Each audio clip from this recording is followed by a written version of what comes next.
Right now, in medicine cabinets across this country, there is a pill that quietly outnumbers almost every other cause of preventable memory loss in adults over 70, and most people have no idea it's even a suspect. There is a drug sitting in almost every medicine cabinet in America.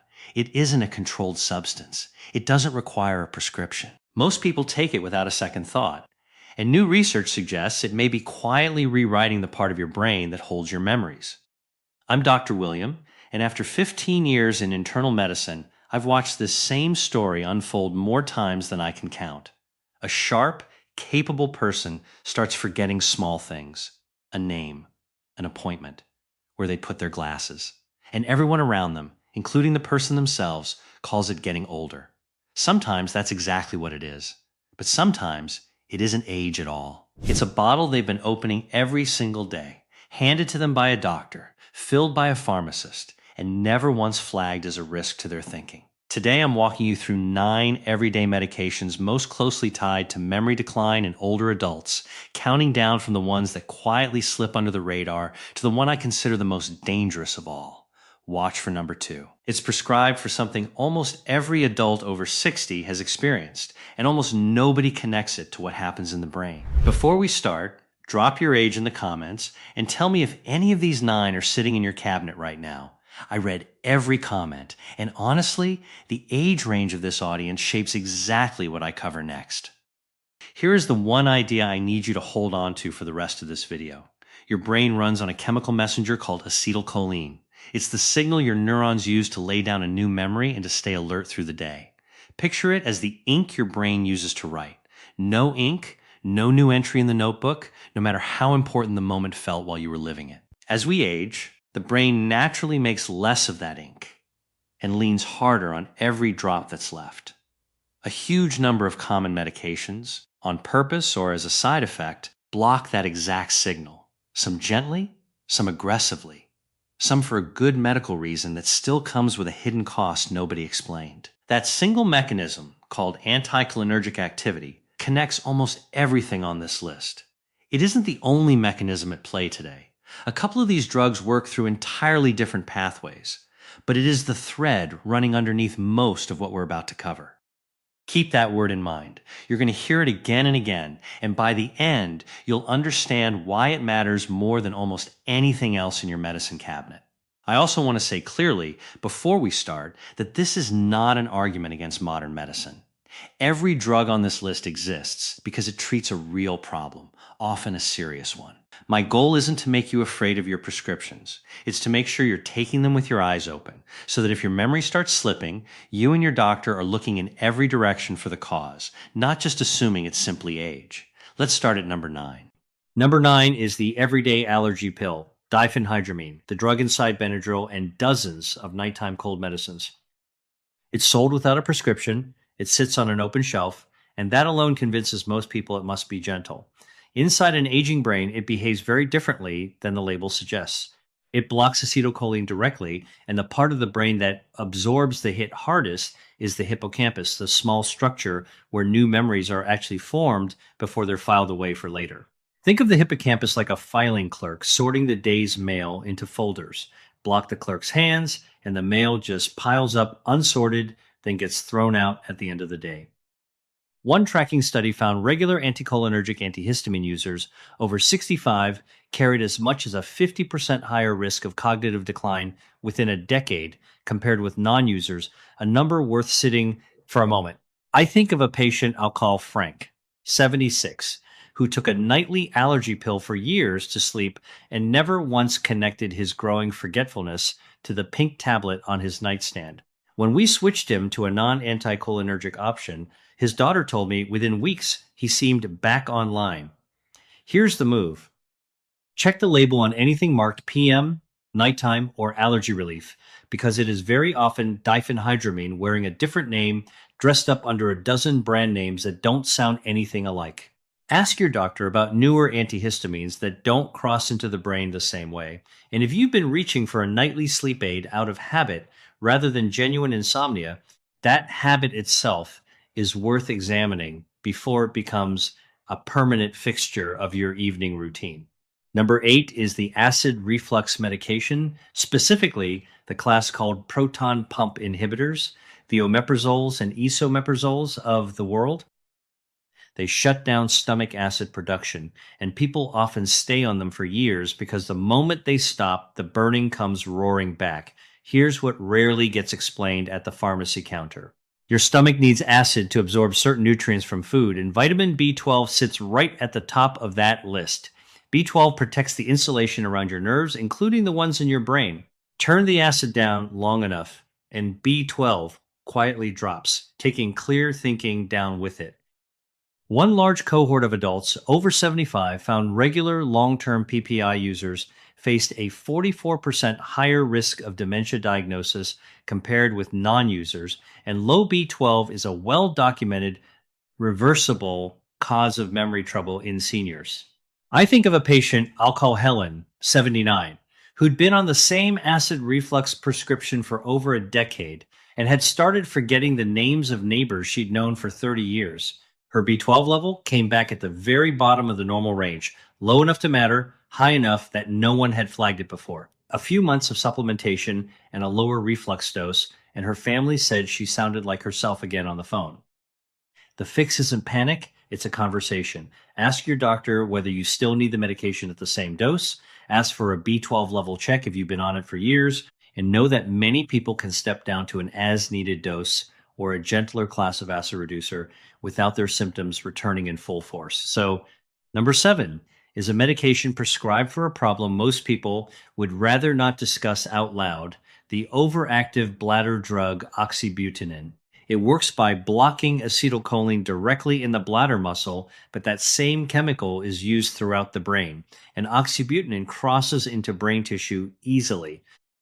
It is mechanically doing exactly what the allergy pill at number 9 does, just with a stronger dose and a longer daily habit behind it. Adults over 65 who use strong anticholinergic bladder drugs like this one for more than a year showed close to a 50% higher risk of a dementia diagnosis in one tracked group, nearly 1 in 2. I remember a patient named Carol, 73, who'd been managing an overactive bladder with this medication for nearly 4 years. She came to me convinced she was developing early dementia because she kept losing her train of thought mid-sentence, something that terrified her more than the bladder symptoms ever had. We switched her to a newer, non-anticholinergic bladder medication, and within 6 weeks, she told me the mental static had cleared. Same bladder control, none of the fog. If you or someone you love takes this medication and has noticed memories slipping at the same time, that pattern deserves a direct conversation with a doctor, not a shrug. Newer bladder medications work through a completely different pathway and don't touch acetylcholine at all, and for most patients, the switch is seamless. Number 6 might be the most surprising name on this entire list because it's one of the most prescribed medications on earth, statins. I want to be careful here because this is not an argument against statins. They save lives by lowering cardiovascular risk, and for many of you, they belong in your daily routine. But your brain is almost 60% fat, and it relies on cholesterol to build the insulation around every nerve fiber. Push cholesterol down aggressively enough, particularly with the statins that cross more easily into brain tissue, and some patients report a real fog, a blank where a familiar name used to be. One study following adults over 70 on high-potency statins for more than 3 years found roughly a 26% higher rate of reported mild cognitive impairment, though, and this matters, several other large studies found no such link at all, and some even found statins protective for brain health. This is exactly why it sits in the middle of the list and not near the top. The picture is genuinely unsettled. If you're on a statin and noticing fog, that's a conversation about dose or drug choice, never a reason to stop on your own. Quick pause before we keep going because we're halfway through this list and I want to make sure this actually reaches the people who need it. If this video is connecting dots for you, take 1 second and hit subscribe. And if you have a parent, a spouse, or a friend who takes more than a couple of prescriptions every day, send them this video today, not next week. This is exactly the kind of information that almost never comes up in a rushed appointment, and it could be the reason someone you love gets their sharpness back. All right, let's keep counting down. Number 5 is the sleep medication, zolpidem. sold as Ambien. It doesn't work through acetylcholine at all. It works on a different calming pathway in the brain called GABA.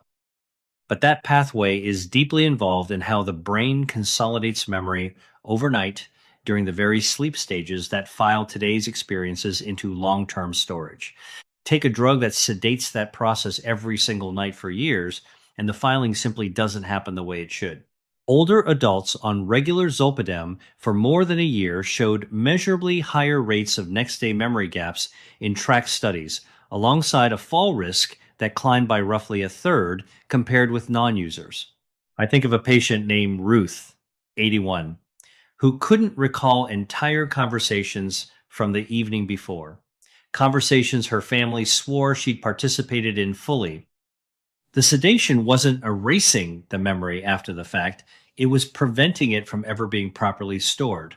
The fix is often a gradual taper under medical supervision paired with non drug sleep strategies, not a sudden stop. Number 4 is the tricyclic antidepressant amitriptyline, still widely prescribed today for nerve pain, migraine prevention, and sleep. Its versatility is exactly why it stayed in circulation for decades. But underneath that versatility, it is one of the strongest anticholinergic drugs still in common use, blocking acetylcholine far more aggressively than most people realize.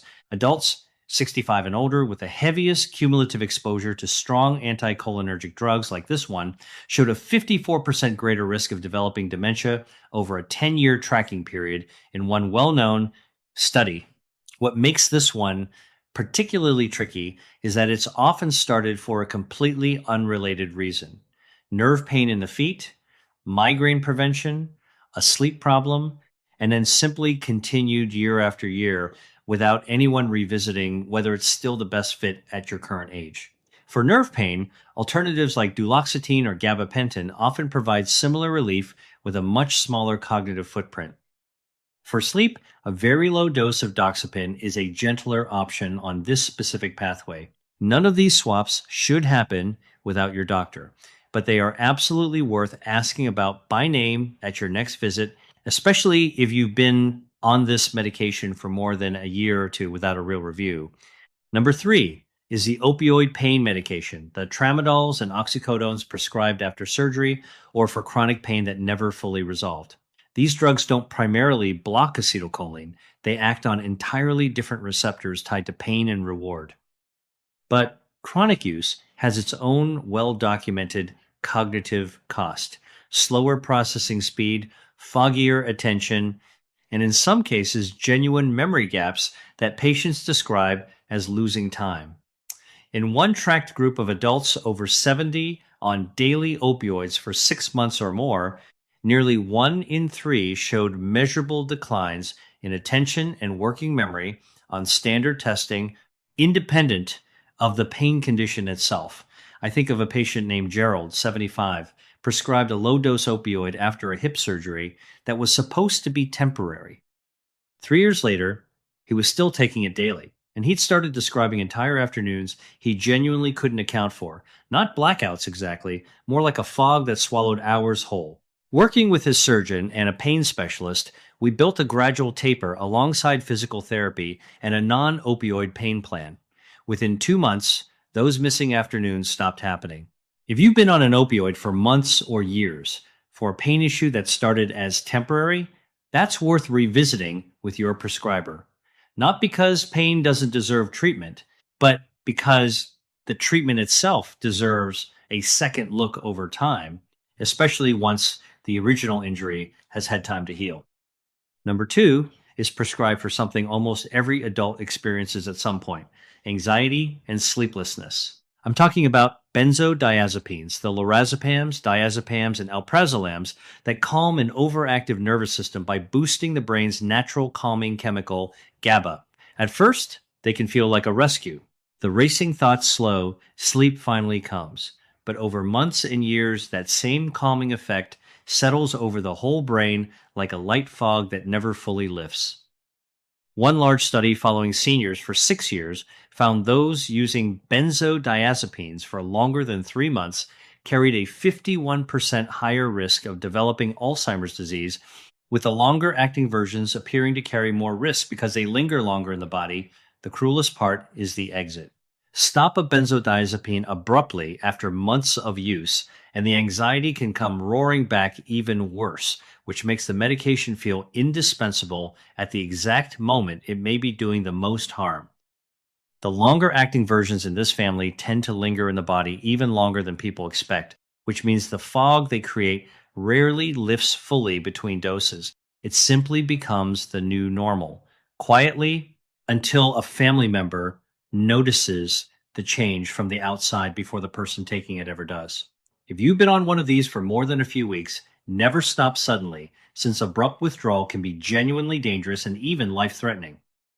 Work with your doctor on a slow taper measured in weeks or months, not days, and ask about non sedating alternatives like buspirone or specialized short term therapy designed specifically for anxiety and insomnia, which research consistently shows can restore calm without the cognitive cost. And now, number one, the medication most people don't even realize is a psychiatric drug at all because it's rarely prescribed for a psychiatric reason. Before I tell you what it is, one more quick pause. Type the number one in the comments if you've made it this far, because I want to know how many of you are still with me for the biggest one on this list.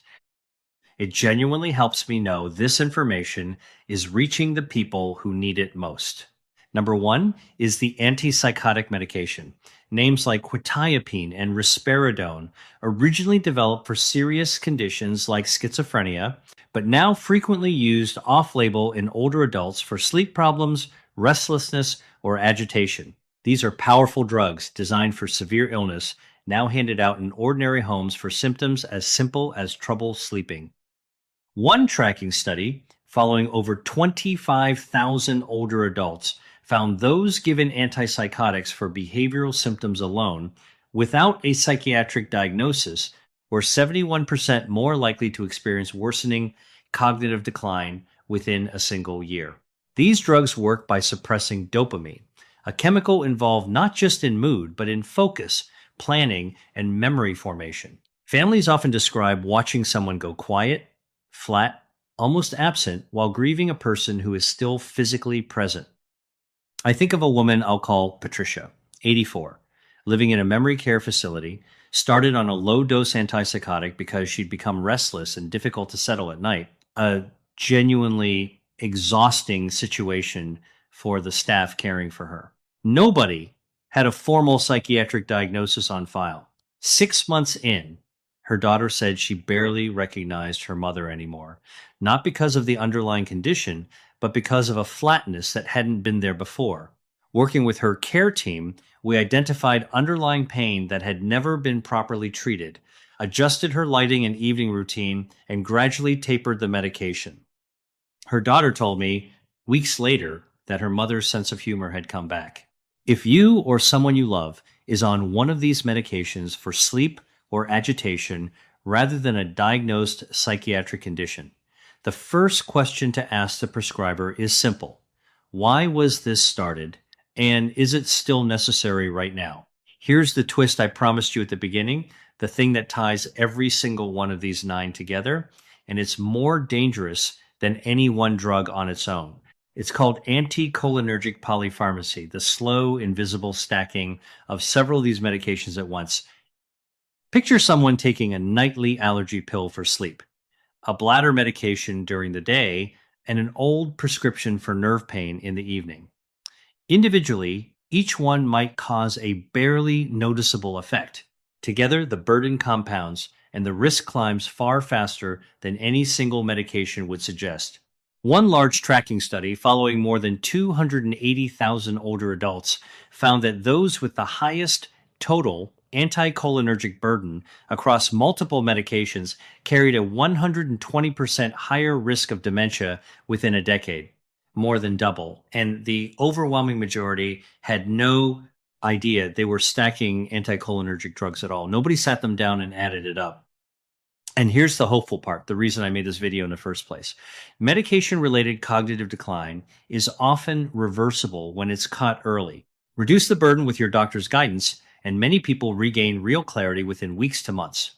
The brain is more resilient than most people are told, but only if the source of the fog is actually removed. If you've made it this far and something on this list matches your own medicine cabinet, take 1 second and hit that subscribe button because I publish a new video like this every week. And if you know someone taking 3 or more prescriptions who deserves the same information, share this with them today. The solution here doesn't require a miracle. It requires one honest conversation. Sit down with your doctor or pharmacist, bring every prescription bottle, every over-the-counter product, every supplement, and ask a direct question. What is my total anticholinergic burden? And could any of it be reduced safely? That single conversation has changed the trajectory for more patients in my practice than almost anything else I recommend. I want to close with something I tell every patient who sits across from me, worried they're losing themselves. A little forgetfulness at 70 or 80 is not automatically a diagnosis. Some slowing down is a normal, expected part of an aging brain, and no amount of medication review will erase that entirely, nor should it. But sometimes, what looks like the beginning of decline is actually a bottle on the shelf that nobody ever questioned. A prescription started for a good reason years ago and simply never revisited since. The only way to know which one you're dealing with is to actually look together with someone qualified to weigh the whole picture. You deserve to know the difference, and you deserve a doctor willing to sit down and figure it out with you, not one who reaches for the word aging as a way to end the conversation early. Everything in this video is intended for educational purposes only, and it is not a substitute for personal medical advice, diagnosis, or treatment. Please do not stop or change any medication without speaking to your doctor first, since abruptly stopping several of the drugs discussed today can be genuinely dangerous. Bring this list to your next appointment and talk it through with someone who knows your full medical history. Now, I want to hear from you. Of these 9 medications, which ones are in your cabinet right now? And are you going to ask for a medication review this week? Tell me in the comments. I read every single one, and your answer might be exactly what helps the next person reading it decide to ask the same question. I'm Dr. William, and I'll see you in the next one.